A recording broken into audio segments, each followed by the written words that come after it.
In a video I recorded a while back, I've explained that when you have miserable people, they will look each other up. So miserable people will look out for other miserable people to connect with one another. Why? So that they can collectively look for victims to victimize. They are miserable and they want to transfer their misery onto a third party. So you have a lot of groups out there that go around committing crime. Why? Because they're miserable and they want others in their misery. They want to victimize someone to feel like they matter and to feel like they are important. They don't want to face their lack of self-worth, nor do they want to face their defective ways of thinking. They just want relief. I've explained that. What they call hate crime in the world should really be called misery crimes, because those are crimes committed by folks that want to dump their misery. Now, in line with that message, I want to reveal something to you that happens in communities, in the world at least. And the following, you may see it happening in horror movies and you think, those are just horror movies. It won't happen in real life. Now, let me tell you, those movies are based on real things. Even fantasy movies are based on real stuff, but it often relate to things from the paranormal. Every inspiration needs to come from somewhere. So, the following you often see in horror movies and also happens in real life.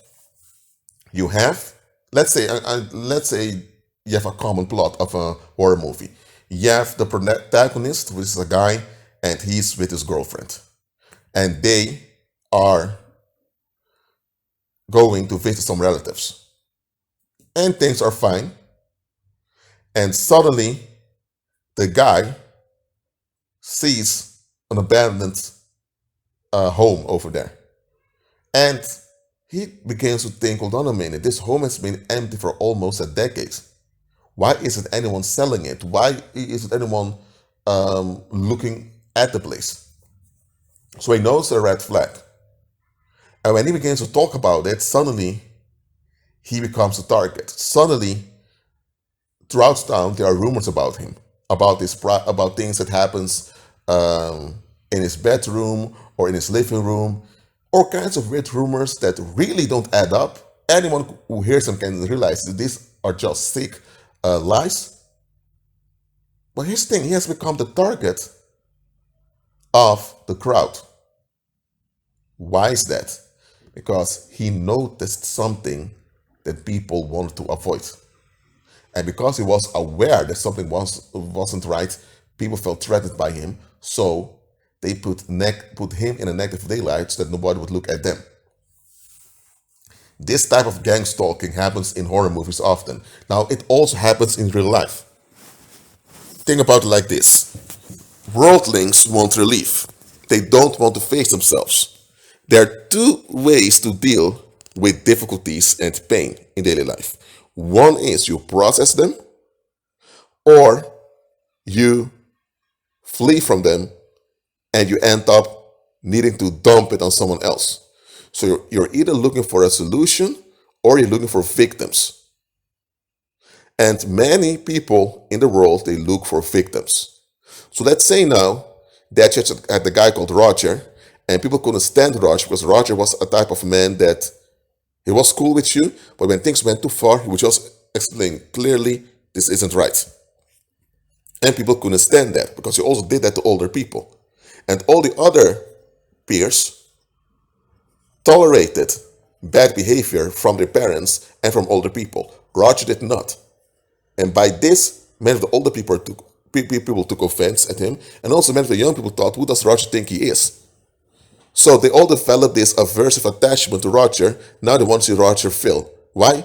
They felt miserable because they knew Roger was right. Nobody should treat you badly just because you're younger than them, but they didn't want to face their own defective thinking that they've tolerated such crap from their own people.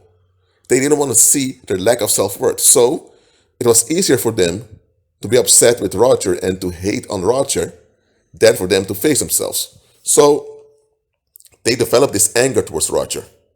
So now they wanted to put that pressure on Roger. Roger had to walk on eggshells. But Roger escaped their violence, and Roger is well off, and they're left with the misery. And now Roger also has a big following, and Roger exposed how people in the past treated him. So anytime any one of them opens their mouth about Roger in a bad way, people can recognize, you're that one individual from the past Roger was talking about. Okay, Roger's doing well. He has a positive influence. What are you doing? Being negative. They don't want to face themselves. So now they can't victimize Roger anymore. But they're still left with the bitterness and the frustration. So what happens then is that because they are embarrassed and ashamed because of Roger's escape, now they need a substitute to hate upon. And anyone who's a bit alert in the community becomes the target of such people. So you may have a whole town turning on one individual without that individual committing any crime or doing any harm. Why? Because that individual asked proper questions. So this happens in daily life. It happens all the time. You will become the target of gang stalking the moment you ask proper questions. The world can handle it when you are a raging activist or you're an obsessed social justice warrior. They can tolerate that. They know how to deal with that. But when you ask constructive questions that demand an explanation, but the explanation cannot be given because the situation doesn't add up, when you do that, the world cannot handle that.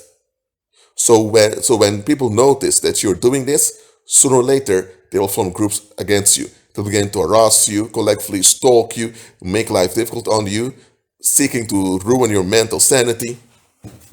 And if that doesn't work, then they will come with pitchforks or with guns to your address to lynch you.